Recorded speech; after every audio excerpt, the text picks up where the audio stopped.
On today's 30-minute music marketing, 5 excuses, 5 that musicians make for not marketing their music. And how to get around them.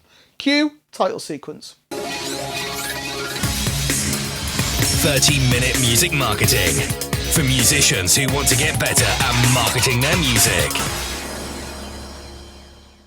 Hi, I'm Greg. Hello, I'm Sheldon, and this is 30-minute music marketing, the show for independent artists and DIY musicians who want to get better at marketing their music. That's you. Thanks very much for joining us on this particular scintillating episode, which is all about trying to get over negative rebuttals And vibes. and turning negatives into positives, because we know that, you know, there are people like ourselves who week after week who are saying, right, now come on, you need to start marketing your music and you need to start doing it like this. And there are lots of musicians out there who have got plenty of excuses as to why they either don't market their music or don't market their music as often as they should. So what I've done is I've put together maybe 5 of the most popular excuses that I've heard over the years, and maybe tried to, you know, formula some sort of rebuffal. Yeah, it's some sort of action plan. Let's do that. So, you know, if you sounds feel very as though poshy. you're in a bit of a rut and you're one of these people that, you know, is happy to give an excuse rather than to crack on, I think we've got solutions to problems. Are we going to turn Today? these? Are we going to turn these frowns upside down? That's a very good way of putting it. I like your positivity today, Greg. I'm very, very just smiley, and I've even had decaf tea, and I'm still kind of like. Oh, that's very good. pumped. I noticed you're. See, I'm wearing a black T-shirt for Yes. the people who are listening on a podcast. And you're wearing a white. Well, it's probably gone more beige. Well, Maybe if it had been a slightly better band T-shirt. we shall have to give it a boil wash a boil after the show. for the right. It'll disappear. Okay, so we're going to dive straight in because it's a 30-minute music marketing. It is a 30. Yes, you know, it could be slightly under, it could be slightly over, depending on how much positivity we're throwing at people today. Do we need to tell the listeners that you're going on holiday next week, or I was going to tell them at the end. Oh, well, yeah, okay. Oh, you've sorry. spoiled the surprise now. Sorry. Okay, well, other than spawning surprises, which I'm quite good at, I'm going to go straight into point number 1, and we hear this one quite a lot. Oh yes. Okay, I've got no money for marketing my music.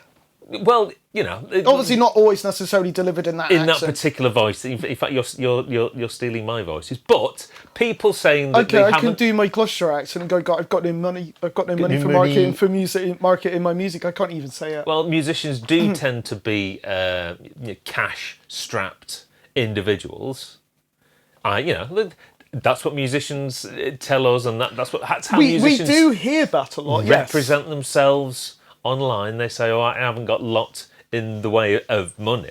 But the first thing I would throw back at them is that pretty much all the major online platforms that we can use to market ourselves and our music at a very basic level are free. So YouTube is free. Bingo, bango, bongo. There was a time, ladies and gentlemen, for the older viewers / listeners. Really? There was a time when hosting videos used to actually cost you money, ladies and gentlemen. Older viewers out there will remember such thing as Real Player, and back in the day I used to create videos for music, and they were encoded in Real Player, and they were put on my particular website, and every time somebody streamed or downloaded a particular video, that cost me in terms of bandwidth. Yeah.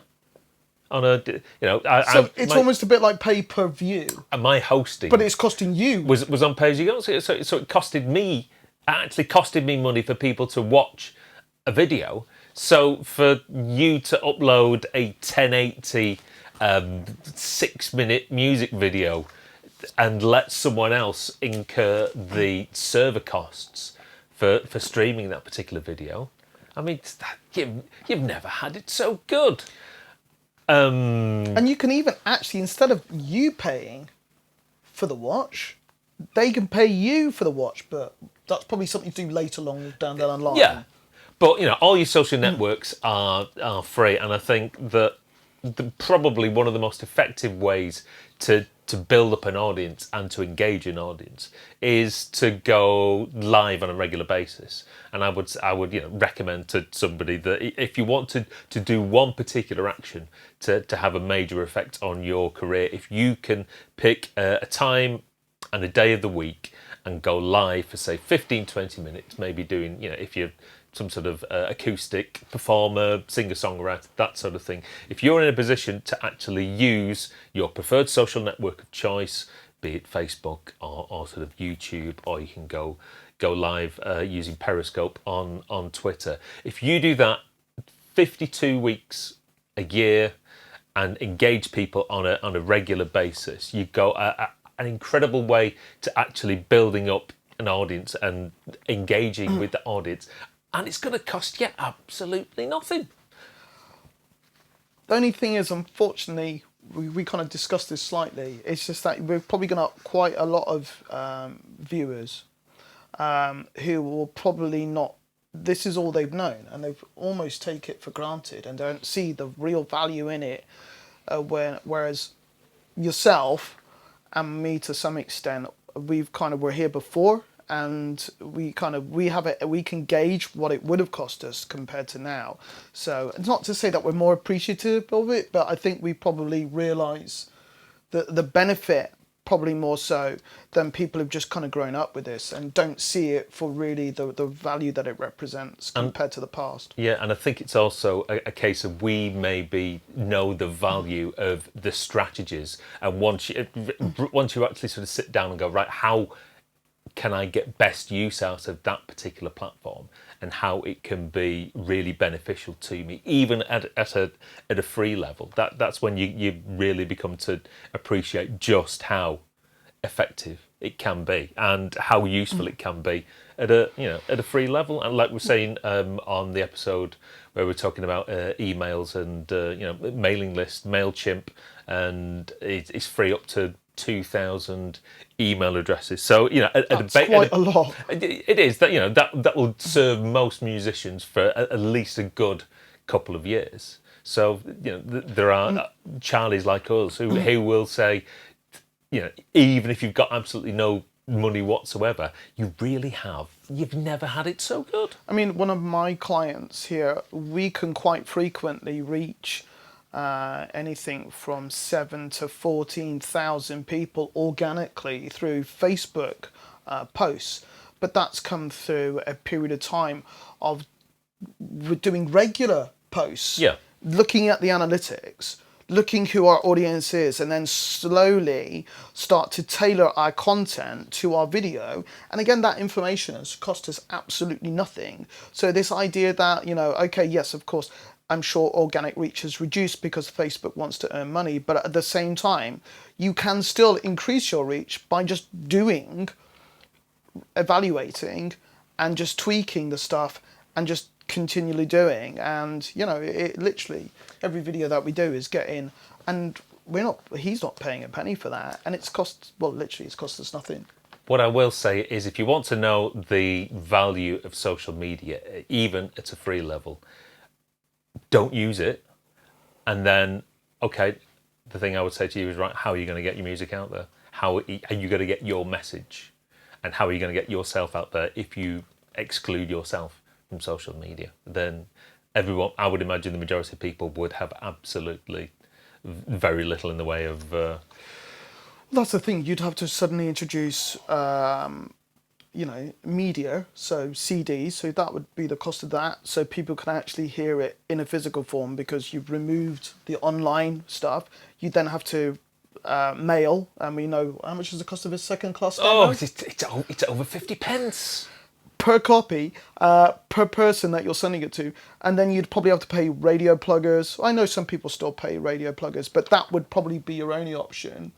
And go out and hope that people can come and see you at gigs, and that's going to cost considerably more than this. So I hate to sound really old-fashioned, but you really don't know you got it so good. Yes. So the amount of damage you can do with just free alone is amazing. So even if you have to stick at free, at a basic level for a period of time, you really have got it great. Is there anyone that you can use as an example of a strategy?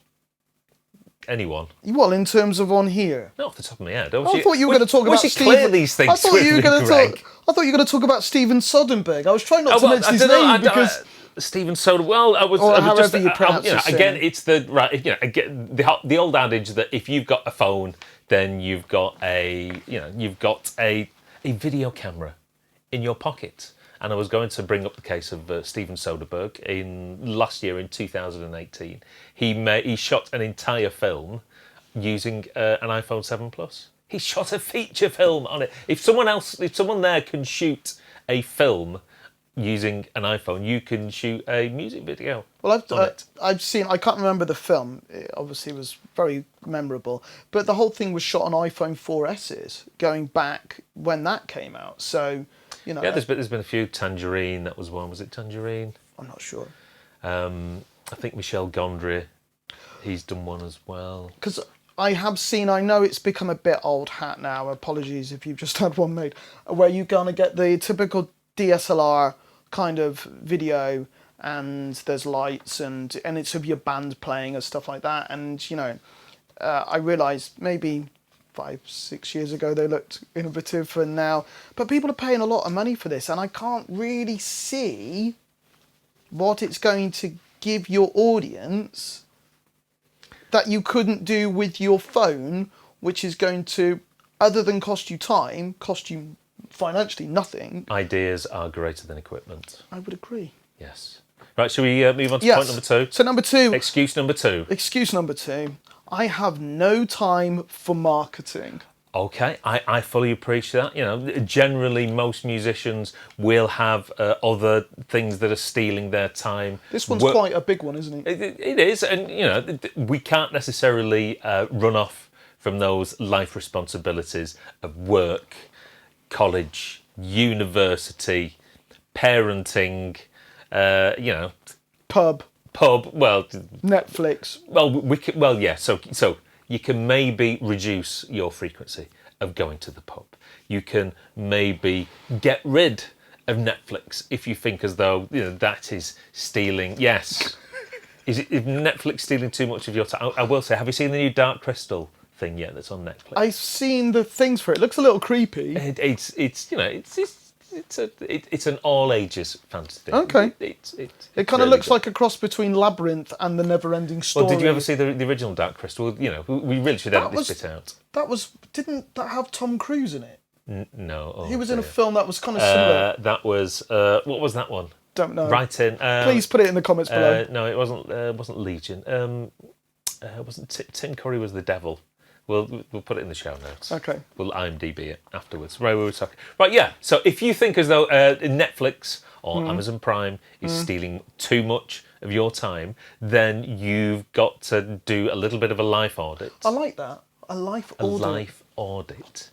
And identify what is stealing all these little pockets of your time, and if necessary, either reduce them or bin them off entirely. And if you bin off Netflix entirely, Greg, then that's like £8 or £10 a month or whatever that you can put towards your music marketing. Yes, but the thing is, this is the difficult part that I feel a lot of people don't like to do, and it's not just aimed at purely musicians. We have to bring in that C word that we don't like. Careful. I know. It's an all ages show. The word compromise. Compromise. It's a very good word. I was going to use the word. Please be careful. It's life choices. It's what do you want out of life? Because the majority of musicians, if you would say to, do you want your music to be really successful and to be listened to by loads of people? They go, oh yeah, and then you go, right. Well, you're going to need to make some form of sacrifice from your normal day-to-day life in order to devote more time to actually marketing it. And if you're not prepared to do that, then you have to ask yourself, what are you doing this for? You can't really complain that no one's heard of your music if you're not prepared to sacrifice other life activities to tell people about your music. I mean, there is one way of getting around this. So if you were, I don't know what time of day you get up. But to the people at home, if you were to set the alarm clock for 45 minutes earlier than you normally do, and if you were to go to bed maybe 45 minutes later than you would normally do, and use that 90 minutes a day and devote that. In other words, if you can't find any spare time from your existing day, if you go, right, well, I'll extend the day somewhat and use that spare time to devote to marketing your music, that's 10 hours a week. That's like working on your music and marketing your music for an entire day. That is, I was going to say, that's like more than a working day. And basically, if we put the episode here of the 365 that we did a few weeks back about how to organise your time, if you can put 10 hours aside, like Sheldon's just said, but then use the episode that was in the corner a second ago. Yeah, I don't know where it is now. That way, at least you can then strategise. Is that a word? Yeah, I think, yeah, right. I think so. That, you can then at least know how to use that time that you've allocated from your 45 minutes either end of your day to spend on your marketing. Similarly, if you have got maybe a little bit of money, what you could do is you could also pay somebody to do elements of your marketing for you. For example, one of my friends is in a tribute band, and I do a little bit of their marketing. I schedule their Facebook posts and I find content for their Facebook posts, and I run and I schedule all their Facebook ads. And it's only an hour or 2 hours every week, but what that does is that frees those particular people up who are busy doing other things, and they've all sort of got jobs, and it puts those activities in the hands of myself, who is a professional, and it takes me less time. It takes less time for me to do it than it would for them to do it. So they're not only freeing themselves up, they're actually maximising the amount of time, because it would take them longer to do what it takes a short time for me to do. Question though, in that respect, Yes. do you ask them what you need, or do they just give you the stuff? They're pretty much, or what I'm instructing them for things for it. I give them an idea of stuff that they can record and generate for me, but just because, like Keanu Reeves in The Matrix, I know marketing. It's like, don't worry, lads, just leave it all with me. I know exactly what needs to be done here. So they give me pretty much a free rein, just because. Okay. I've so do you give them activities that they need to do to give you content? Yeah, and they do some elements of the marketing themselves, and I've taught them to get strangely enough, a 365 day yearly calendar, and to schedule the content that they create, and I'm going to schedule the content that I create, and together we'll create a full social media post planner. Completely sidestep. I've just seen those clipboards now. Oh, they're next to the tape recorder. See, we've got wobbly pieces of paper. So the clipboards weren't missing, but they're off. We have a new intern, Jack, bless him. He likes to put things away. He just didn't tell me things, Jack. Where they were. We've got floppy papers. So, can I ask another quick question? By all means. So you're saying about paying someone to do the marketing. If you've got the money, and if you can find somebody who's don't ask me, by the way, I haven't got time. Oh right, yeah, I get asked that a lot, and it's just like, will you be able to give me such and such? And then it's like, no, I don't have time. And it's like, well, then I can't. How do I market something without content? Stretched. But it may well be that if you know. Is it expensive? Basically, is what I'm costing. Is what I'm getting at. Well, certain people work in certain ways. Some people work in as a minimum of a 4-hour block. Some people might be able to do it on a just a small sort of retainer. Would you be able to get that on Fiverr?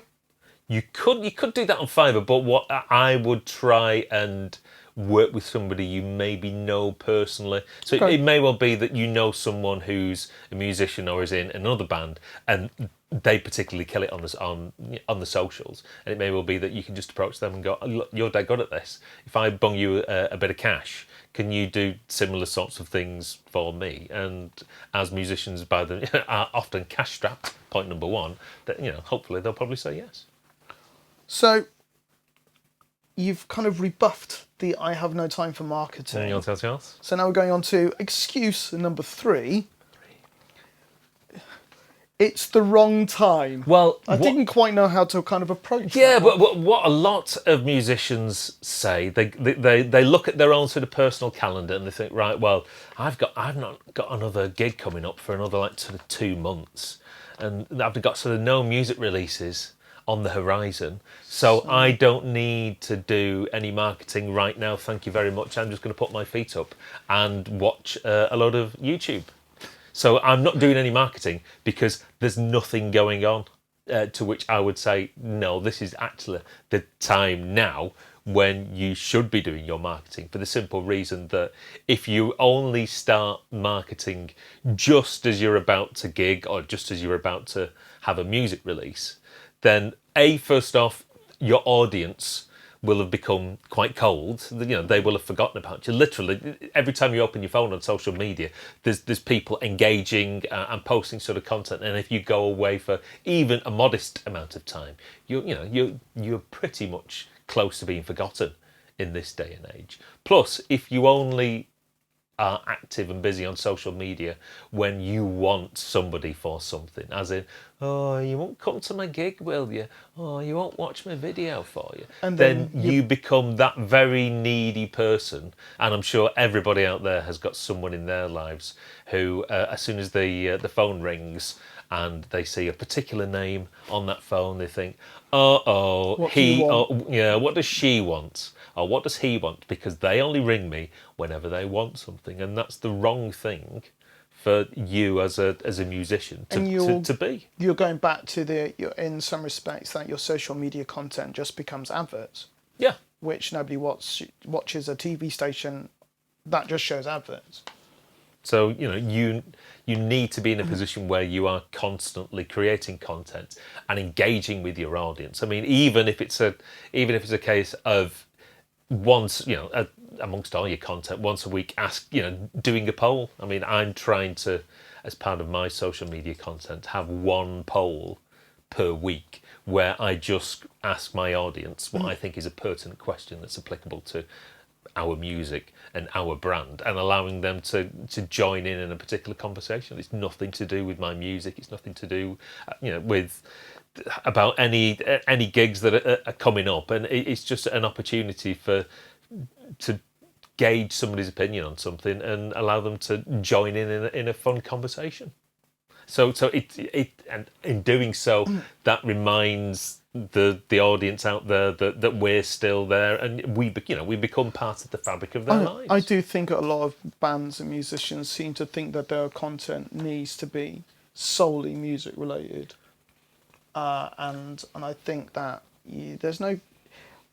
if there's personality in your music, then there should be personality in your social media content. And if you've got a strong brand, you really should be creating content around that, and that almost like frees you up, because rather than having to continually learn songs, to record and to put onto SoundCloud or for whatever, it's so much easier just to turn on your phone and create content about aspects of your life, even the documentary of your own life being a DIY musician.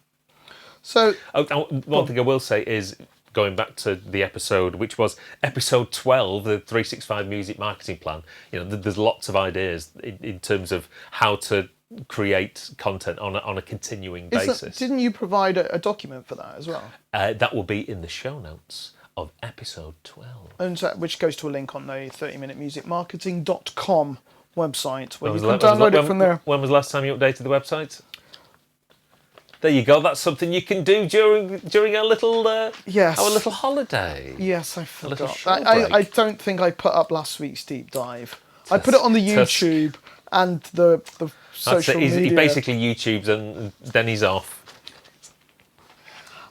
I admit I'm not perfect. Well, I accept my faults and I'm going to improve. That's quite good, because that leads nicely into point number. You didn't even. I didn't even know. Goodness. Okay, so I'm about to repeat myself inadvertently, but point number 4 is I might get it wrong, and sometimes I do. Sometimes you do, and we are all human, and it's comforting to know that we all make mistakes, and you will do stuff in your music marketing, and you will get it wrong or you'll not get it quite right.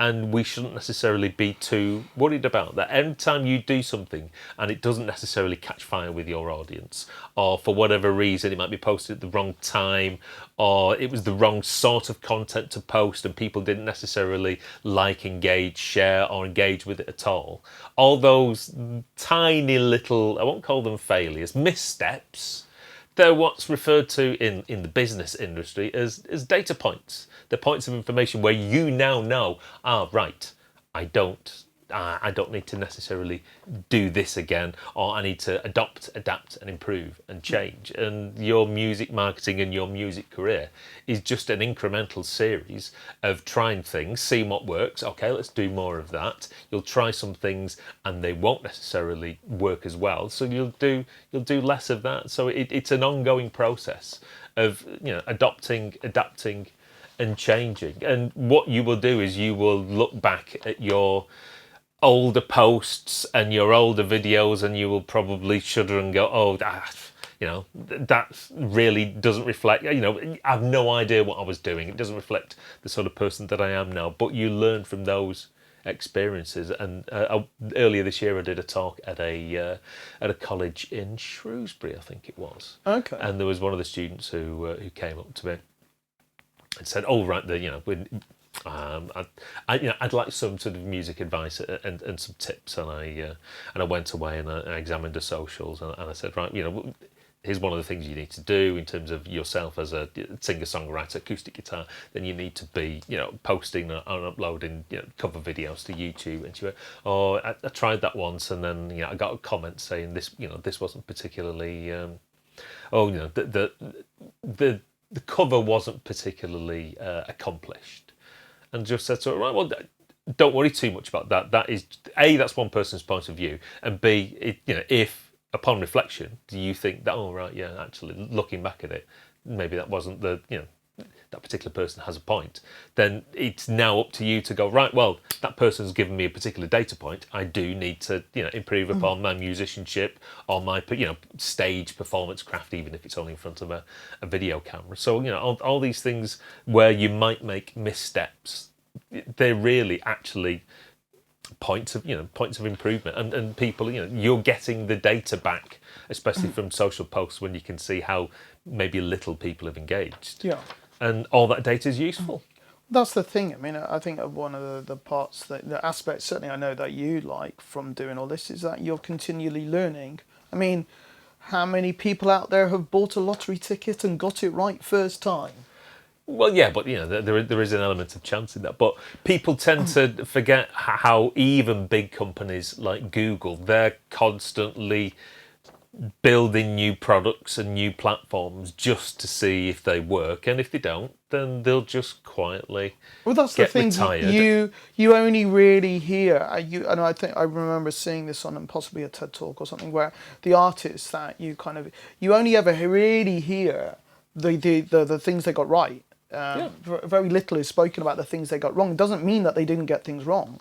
I mean, I'm sure one of your favourite bands, didn't they do an album that didn't do quite as well because it alienated Are we talking about Queen and Hot Space? Is that the one that was recorded in Germany in the early 80s? Yes. Yes. They kind of got that wrong. Yes, but they then, right, I know now never to do this ever again. And then they came back and did It's a Kind of Magic and knocked it out of the park, didn't they? No, they did Radio Gaga. Okay. I'll talk about the Queen album discography after the show. He's such a geek. Right, so chocolate bars manufacturers. What have you put on there? Ignore that. Oh, okay, we'll skip over that. So those are just possibilities. So yeah, basically, and this is what I was saying earlier on with the artists that I work with. We've identified stuff that doesn't work, and we've identified stuff that does work. And along the way, we've also been surprised because we've made some presumptions before looking at the analytics, and we've been pleasantly surprised, or oh, we weren't expecting that, and then acted upon it. So yeah, I mean, it's a case of I don't think anyone ever intentionally means to get it wrong, but sometimes you can't always get things right first time. So learn. So the last excuse, and this is quite a strong one, and it's quite I've heard a few bands say this before. it's quite a big talking point as to why they don't like marketing their music, and it is For some bizarre reason, becoming successful is selling out. it's selling out. Oh, if I overtly market my music, that means I'm a crass commercialist, and my music no longer becomes art. It becomes a product, and I'm not prepared to do that. Thank you very much. That is a viewpoint that is held by quite a lot of musicians and artists, and they don't want to be seen to be pushing it, because that maybe almost seems like desperation, and they have this ideal within their head that their music should organically find its way into the ether. And what I also think That as would well be is fine if there was nothing else competing for my attention. I think a lot of people in their mind have all the music from their sort of favourite artists reach them in an organic fashion, and wasn't commercially exploited in order for them to know about it and consume it. But I think viewpoints like that don't bear up with any relationship to the real world whatsoever. People will use examples of bands that they like who they would consider to be fairly non-mainstream, and use that as an example that, well, they did it, but they did that maybe nearly 30 years ago, and try and make that out that's relevant today. And how it's a very difficult point to argue with, because they have a point, but at the same time that point has no bearing to the relevance of where we are now, which I don't think it would work now. The thing you have to remember is that music is a commercial product, be it live music or recorded music. It's part of industry. It's part of commerce, and it's called the music business for a reason. And the clue is in the name. Yes, and if you want your music to be a hobby, then that's fine. There's absolutely nothing wrong with that. But I would imagine the majority of people who are watching or listening to this want to, take it to the next level and receive a fair amount of reward for all the time and effort that they put in. And in order to do that, you have to view it, what you're making, as a commercial sort of product, and commercial products need to be marketed in order for you to exploit the money that's and the value that's inherently or potentially within there. And if you want people to consume it, and this is the thing, by marketing your music, you're giving it and letting it reach a wider audience. So really what you're actually doing is you're doing people a favour. The great thing is that I know for the fact that the music that my band makes, it brings people a lot of joy and a lot of happiness, and by marketing it so it reaches more people, I'm actually improving the lives of other people. So it's my duty almost to promote it. It just letting it lie on my hard drive does nobody any favours whatsoever. I mean, was it true that Van Gogh never sold a painting in his life? It was only afterwards that, and you don't want, well, it would be nice to be have the reputation of Van Gogh. However, I'm sure he would have liked the $18 million for the Sunflowers painting whilst he was still alive. Yeah. So maybe if he was a bit better at marketing. You never know. And the phrase I always use, it's not selling out, it's buying in. Ooh, see what you did there. Yes. So it's your, consider it your duty. It's your responsibility for your music to reach the widest possible audience that you can, and you've got to market it. Otherwise, just be glad that you have the means to participate in your hobby. Yeah, that's and at a basic level, that's great. But I would imagine the majority of people on here do want their music to reach a bigger audience, and so it is your responsibility, and you'll be doing yourself a favour, and for the people that listen to it and think, oh, this is absolutely great, you've done them a favour as well. You've got two happy parties, yourself and the listener. So, and that's really what your marketing is all about. That's the end goal, to make people happy. You want to make people happy, don't you? Encouraging people to listen to your music, I can't see that's how they label that as selling out. Yeah. You know, okay, telling people is just helping encourage people to buy in or listen in this case. Yes. And if you go back to deep dive number 8, there's more. I did see that. There's more of our thoughts on, is your music a business? That was a good deep dive. That was indeed. So I'll put that here. I'll have to try and remember this when I edit it. So Please do. Yes. So And that's it. 5 excuses debunked. 5. can you relate to any of these? I would imagine so. I would imagine. Do you agree or disagree? Please write in Come the on, comment slag us section off in the below. comments. I'm not bothered. I'm going on holiday, so I'm not going to read them. Yeah, so He will. basically, thanks. I'll just send a WhatsApp of it. He does. Next week, I will probably be putting some of the old ones that will probably continue based on, that will recap what we've talked about today. So like the 365 marketing and other ones that we've talked about There in are today's others. show. So please subscribe, hit the subscribe button here. So we'll be back in a couple of weeks. Until then, you can re-watch all our old episodes. Go back to the beginning and see us in January when we're freezing and wearing warm coats and shirts And I'm about a stone heavier. and jumpers. And yeah, so And I'm probably a little bit darker as well. So anyway, thanks for watching, and we will see you in 2. Is it 2 weeks or is it longer? No, it's about 2 weeks. In 2 weeks' time. Thanks See you very later. much. Bye.